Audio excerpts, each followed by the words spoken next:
So Deion Sanders went on Nightcap last night with Unk and Ocho. And by the way, if you haven't listened or watched, I mean, a bit of me hates it because they're just so much more successful and famous and nuts in both football and this job. But whatever, it is what it is, right? There's always a bigger fish. God damn, they're so funny though. They're so funny. I haven't gotten to listen to all of the Deion episode yet, but I'm excited to. But he joined last night and he said he would not go coach in the NFL. And I want to make one point real quick on this. Yeah, I think you should know Deion from day one has talked about why he's into doing all of this is because he wants to connect and help develop young men.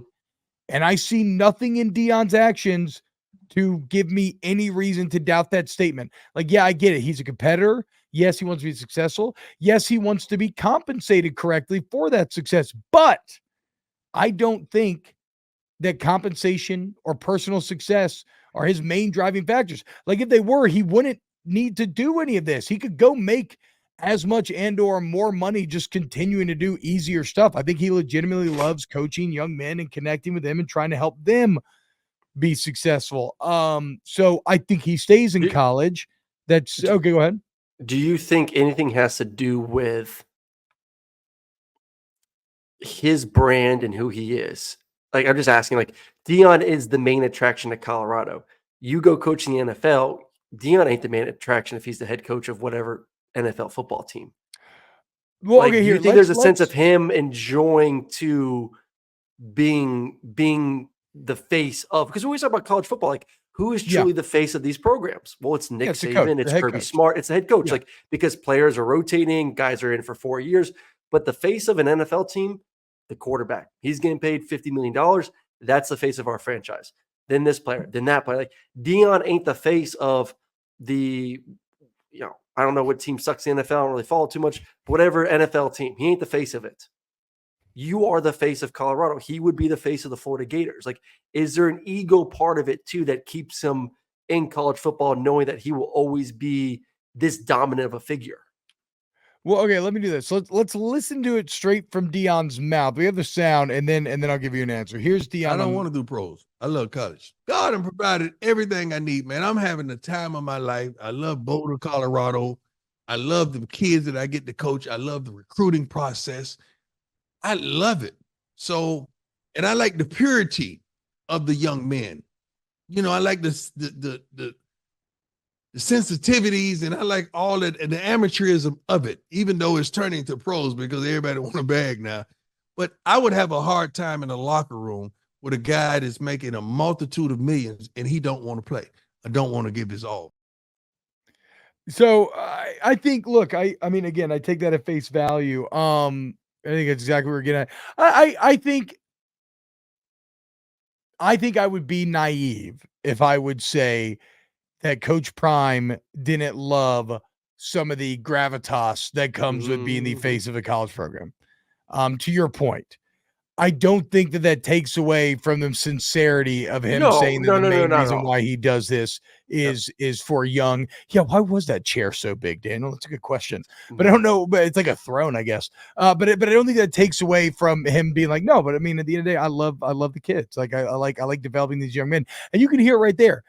Even though you're paying these college kids and whatnot, they're still 18 to 22. They're still young. They're still insecure. They're still different than NFL players.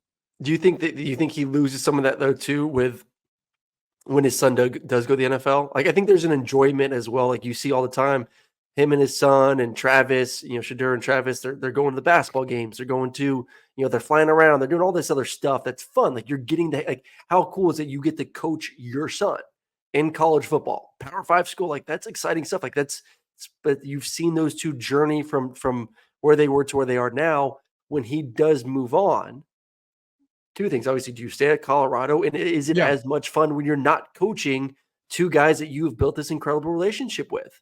Like, there is something about your son and how you view yourself through how good of an athlete Travis is. Like, I was that guy, and now I get to coach that guy, and I get to coach my sons.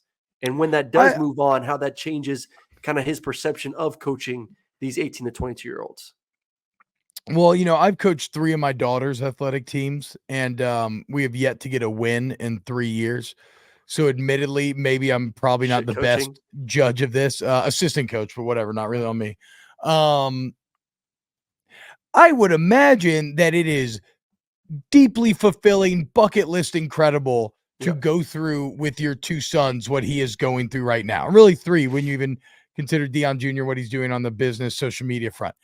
That said, I think college coaches also, to a certain extent, do love getting in new guys and making new relationships and finding another Travis Hunter or something where he can kind of live like or have those same feelings you were talking about. So I don't know. I mean, I guess it would be lessened because it's no longer your son, but it seems like he was having fun before he coached his kid.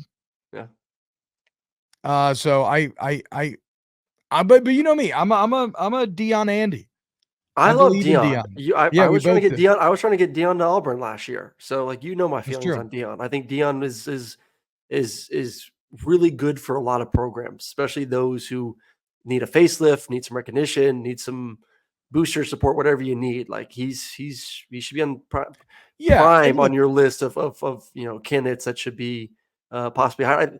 I just don't see him staying at Colorado. Like I don't see him going to the NFL, but I do not think Colorado is the end point for him over the next couple of years. Rudy Wright says, yeah, Saban, Dabo, Kirby are all into the gravitas of being the man as well. All the coaches enjoy being that. Yeah, dude, to be a head football coach in a college program, a major one, you have to have the ego of like a medieval king because essentially you are one. Like your word is law and everybody has to fall in line. So yes, it's going to attract, it's not negative. It's just going to attract people who are more comfortable with that. Todd Cagle says, I didn't say it. Riley is a program caretaker, not a program builder. Great coach, wrong job. I don't think so. Maybe I'm wrong. He took over good situation, Stoops. He had a great turnaround year 1 at USC, great turnaround bad in year 2. But look at Lane Kiffin. Great year 1 at Ole Miss, horrible year 2, now a great year 3, and really setting up for an incredible year 4. I mean, we're might be want to be the better transfer tomorrow. Yeah, might be one that we'll, like T said, we'll dive into that tomorrow, but maybe one of the best teams in the SEC next year with what they got coming back and what they've been able to get, especially on the defense side of the football. Ooh-wee. Aiden Lykoski blames Bobo for UJ's failings, doesn't take the same heat for his daughter's teams. Okay, it's a fair point. It's a fair point. We tied a game. I'm about to sign Maddox up for soccer again for spring and debating if I want to coach this year. And just last year coaching was a disaster.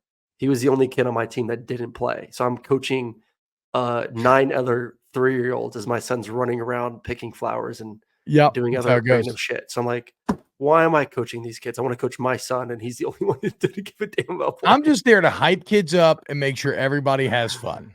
I'm just there. All these other parents are just like sitting there like, oh, they'll be fine. I'm like, can someone help me? I'm chasing around your damn kid. Fuck no, dude. That's your job. You're the coach. Come on, coach. Get it right. Yeah. Unbelievable. God, no support.